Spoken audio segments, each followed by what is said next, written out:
Well, good afternoon. Welcome to the White House.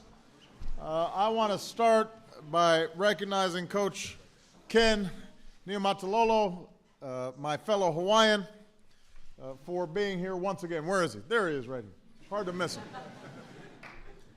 Give him a big round of applause.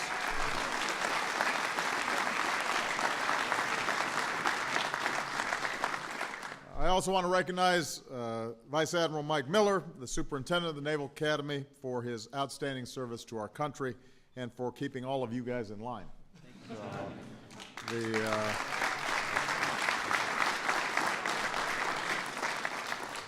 It is my pleasure to welcome the Navy midshipmen back to the White House to receive the Commander-in-Chief's trophy again. They have now won 19 of their last 21 games against the other service academies, making this their 8th trip here in 10 years. And so,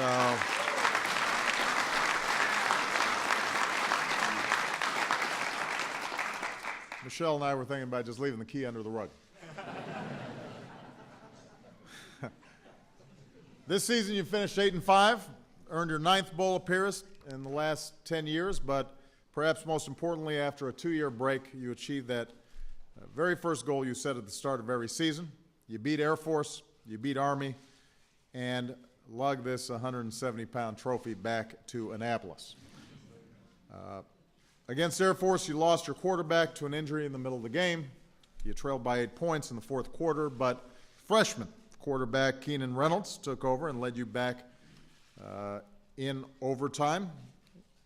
That's when an unlikely hero, offensive lineman Jake Zuzek, gave you a 28-21 win when he recovered a fumble snap in the end zone for his first ever touchdown. I'm not sure Coach called the fumble Ruski, but I bet that Jake will take it anyway.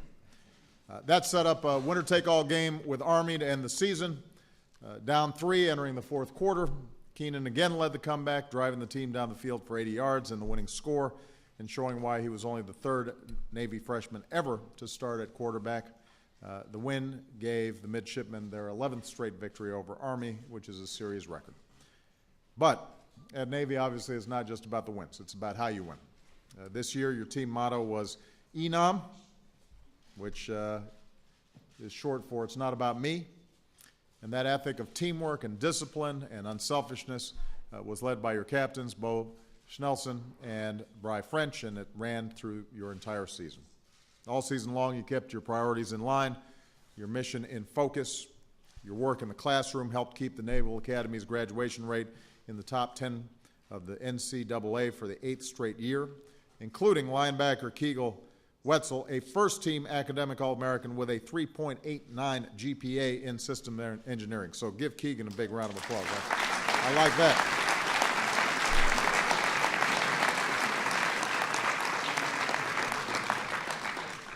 And when you faced adversity, you pulled together. Over Thanksgiving break, freshman Rafi Montalvo was in a serious car accident, and doctors pulled him into a coma. And even though the Army game was next on the schedule, Coach was one of his first visitors at the hospital down in Florida. And then pretty soon his teammates started showing up. When it came time to take the field against your biggest rival, you all put Rafi stickers on your helmets and gave him the game ball after your victory. So, gentlemen, that's why I have no greater honor than serving as your Commander-in-Chief. You're there for each other, and you are there for our country. In just a few weeks, when I visit you all for commencement, and I always have to get ready because midshipmen, they got strong handshakes. Some of them give me chest bumps. I've got to just make sure I don't tip over. 18 of you will be commissioned as ensigns in the Navy and 10 more as second lieutenants in the Marine Corps. And in the years to come, you will all follow their footsteps. You'll be leading your peers in some of the most complex, dangerous missions on the planet. You'll be teaching them to pull together, to keep their mission in focus, to always remember that it's not about me, and together your victories will not simply be about football trophies, as impressive as that trophy is, but it'll be about our security and our values in protecting our freedom. So I want you to know that I could not be prouder to have each of you representing this great country of ours. Americans all across the country feel the very same way, and every single day we will stand behind you and support you and do the very best that we can in our own lives to reflect the courage and the honor and the character of the men and women of the United States Naval Academy. So God bless you. And with that, let's, I understand I got a little something waiting for me. How are you, gentlemen? Good to see you. Thank you. All right, that's the official Navy helmet. Fitted for me. Pretty sharp, huh? All right.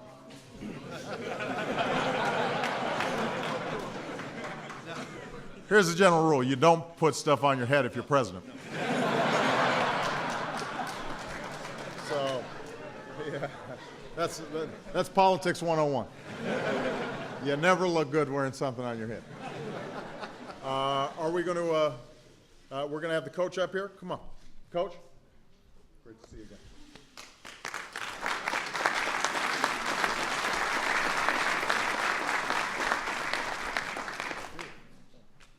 Well, Mr. President, on behalf of the United States Naval Academy and the Navy Football Brotherhood, we thank you for the great honor for allowing us to be your guest once again. We're so happy to be back.